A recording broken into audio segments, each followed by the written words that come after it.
Hi, my name is Jalen Saunders, the scene editor for the A&T Register. Today we're going to interview a professor and your fellow Aggies to see the impact of Afrofuturism in films today. Wakanda forever. Alright, so what's the first thing y'all think about when you hear Afrofuturistic films? Get Black Out, movies.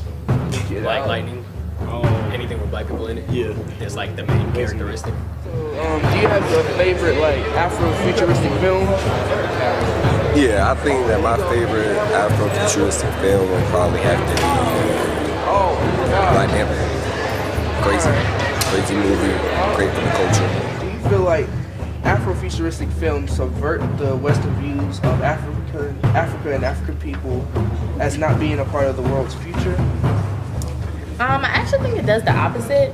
I think it shows us that we are a part of the future, and it shows us how to be more inclusive. Like Black Lightning was more so about the African American superhero, which is not something you see too often. You more so see people of like white Do descent. these films expose Western people to a different future for people of color and give hope to the same people who are more inclusive future? More so gives them an understanding that they didn't have before. I think it gives them a different perspective into understanding how we work, and that is going to help us become more inclusive into our society. And I think what you said was good because I think like essentially it's like exposure, right? Because when you think of something like when you see Africa, they might think that it's one way, but like when you really expose them to something and what like it really looks like, they're probably like, oh, well, that's not what I thought. And so then it just kind of makes them more, I guess I could keep saying Aware. exposed. Yeah, It makes them very aware of what African American culture is all about.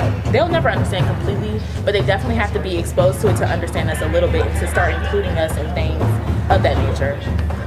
Do Afrofuturistic films subvert the Western views of Africa and African people as not being part of the world's future? They counter it. They offer an alternative perspective.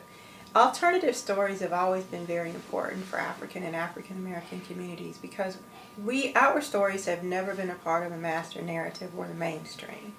When we watch television, we can count the number of stories which represent accurately African American communities, depict us in accurate manners. Most of the time we see things that are exaggerated, and Afrofuturism gives us a chance to kind of reclaim some of that authenticity, for the lack of a better word.